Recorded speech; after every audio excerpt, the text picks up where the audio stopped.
Well, the man accused of murdering a local pharmacist for oxycodone had a history of drug use, and that's what the wife of 56-year-old Walter Hubbard told police. Court documents also revealed she'd recently taken out a restraining order after violent outbursts at home. Then at your side's Ann McNamara has new information about Hubbard that may shed some light on his mindset leading up to the shooting. Ann?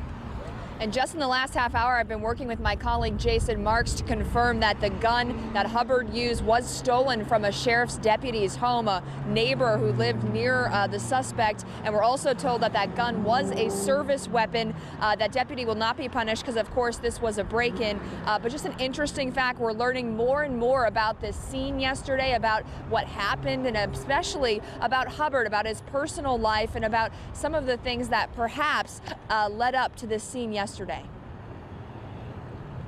The first time we showed you Walter Hubbard, his head was bandaged in the back of a police car. The blue Honda CRV he used on a shooting spree crashed along Virginia Beach Boulevard. This is Hubbard today in a Virginia Beach courtroom where he appeared for a video arraignment. The gash over his left eye now visible. What's also becoming clear are the events leading up to his violent outburst. Court documents show Hubbard entered a neighbor's home through a window yesterday morning to steal the keys to the CRV and a gun. Police say that's the weapon he used to rob the two pharmacies and shoot at officers at least 17 times. But if you go back even further, court documents paint a picture of a drug addict, down and out. On one protective order, his wife wrote, quote, "My spouse has a history of addiction to oxycodone and continues to use."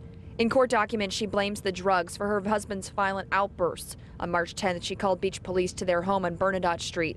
In court documents, she described Hubbard screaming shirtless in the front yard, throwing objects and hitting her. She said his, quote, "unpredictable behavior makes me fear for our safety." The next day, Hubbard's wife and daughter filed for a protective order. 2 days later, court documents say Hubbard violated it for the first time.